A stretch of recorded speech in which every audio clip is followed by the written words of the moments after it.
And we've given everything over to the UN. Now we have the UN trying to interject itself into the election. A guy named Ben Emerson, he's the UN Special Reporter on Counterterrorism and Human Rights. He has lamented now that Mitt Romney, his position on waterboarding, is bad.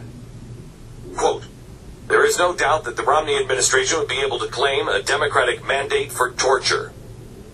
That is, they caught us. They caught us. This is what I was hoping. Man, I was hoping we could bring torture. Remember that torture speech? Yeah, I do. When he was, I do. Yeah. That would put Romney as the first world leader in history to be able to claim that. Yeah. As always, Bush now was nothing. Back when Bush was president, all it was how much he wanted to torture people and kill people. Now he was like a Sesame Street character. Yeah. One that won't be banned by Mitt Romney. Here's what he said about torture during the 08 GOP debates. Here. But I do not believe that as a presidential candidate, it is wise for us to describe precisely what techniques we will use in interrogating people. I oppose torture. I would not be in favor of torture in any way, shape, or form. Is waterboarding torture? And as I just said, as a presidential candidate, I don't think it's wise for us to describe specifically which measures we would and would not use. But he opposes torture in any form. How is that a Democratic mandate for torture? Oh, it puts him as the first leader. Okay. Yeah. Still, Emerson seems to be in full campaign Obama mode.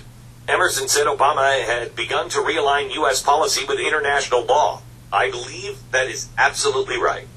I believe that this president has aligned us with international law. And if you're all for international law, God bless you. Sea treaty, all that stuff, go for it.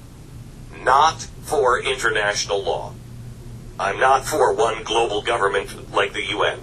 Romney's approach is now threatening to undermine that progress, he said. The reintroduction of torture under Romney administration would significantly increase the threat levels to Americans at home and abroad.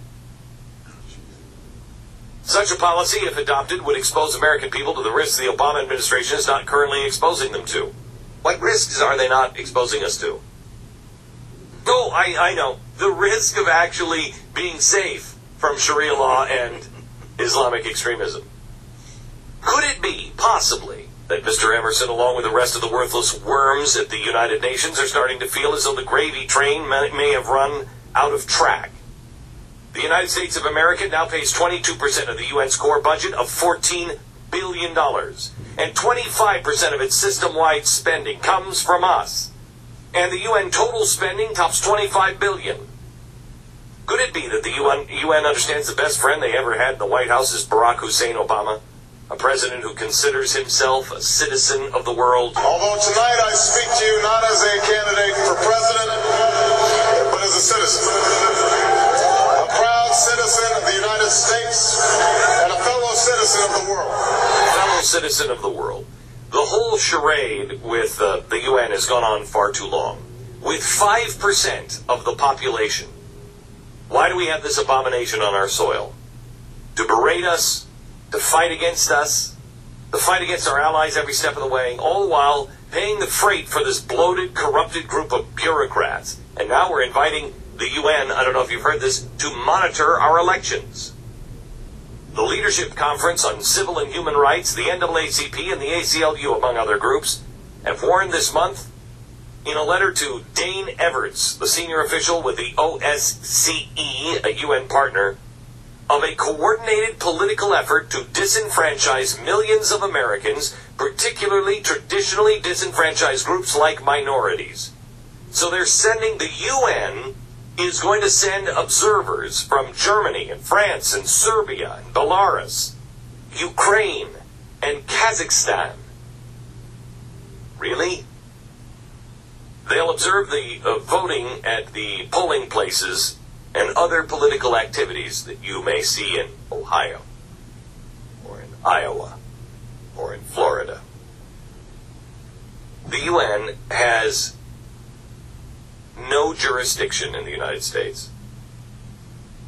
But left-wing left-wing organizations have invited the UN observers to our polling places.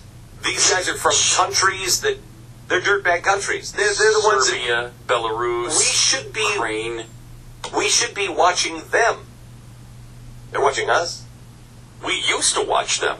We used to send representatives to the Ukraine and places like Belarus and Serbia all the time, every election cycle. You remember that? Now they're sending their representatives to us? Well, if anybody knows corruption, they do. Well, surely they'll be looking for people who aren't registered, who are dead, who are... surely that's what they're going to be looking for when they're looking for election fraud. The UN has come out and said that they are worried that conservative groups are going to be targeting us, are going to be targeting our election.